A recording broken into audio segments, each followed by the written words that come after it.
1687-1693 жылдары Тәуке хан Тобыл қаласына 5 арнайы елшілік аттандырған. Тобыл қаласы бұрынғы Сібір хандығының астанасы болған Ескер қаласының орнына салынған қала еді.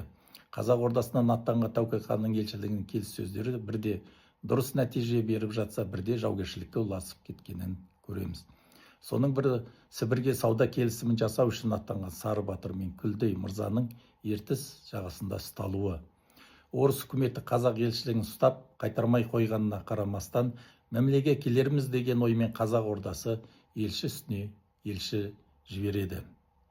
1691 жылы және 1692 Иван V және Петр I патшаларға Тәуке ханның атынан Қабай аталы елшілігі, Түменші Батыр елшілігі аттанады. 1692 жылдың күзінде Қабай аталық елшілігі Мәскеуге аттанады.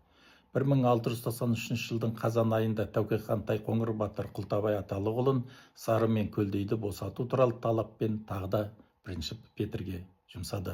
Тайқоңыр Батырдың бұл елшілігі Сүгірәлі Батырдың баласы Әлсейіттің сауда керуенмен бірге аттанады. Осы келтірілген деректер Тәуке хан ортасында түрлі дипломатиялық келіссөз бен барыс келістің басында жүрген аталықтарға ерекше мән беруіміз керек екенін көрсетеді. Тәукенің хатындағы адам атадан бері елшіні қарақшы секілді қамап тастау дегенді естігеніміз жоқ деген сөздер қарсы жақты жерге қаратса керек еді, бірақ елшілік Көлдей мырзаны босатып әкелген жоқ.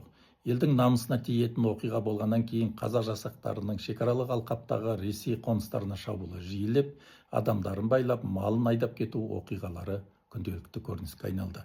1690 жылдың қысында қазақтар Түмен округінің Тарқан бекінісін талқандады.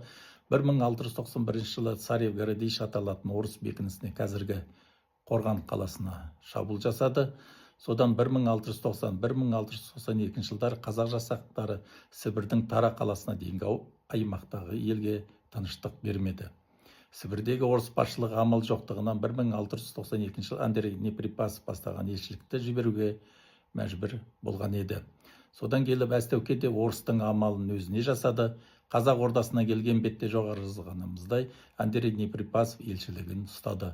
Оған да бармаушы еді. Елші болып барған Сары Батыр сол Тобыл қаласында өлтіріліп, туған туысы сүйегін де ала алған жоқ болатын.